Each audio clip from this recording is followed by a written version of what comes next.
नमः शिवाभ्यां नवयौवनाभ्याम् परस्पराश्लिष्टवपुर्धराभ्याम् नगेन्द्रकन्या वृषकेतनाभ्याम् नमो नमः शङ्कर पार्वतीभ्याम् नमः शिवाभ्यां सरसोत्सवाभ्याम्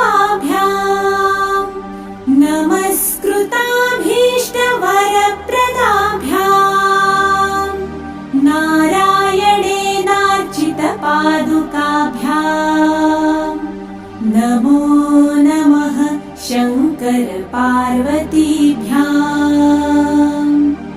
नमः शिवाभ्यां वृषवाहनाभ्याम् विरिञ्चि विष्णु इन्द्र सुपूजिताभ्याम्।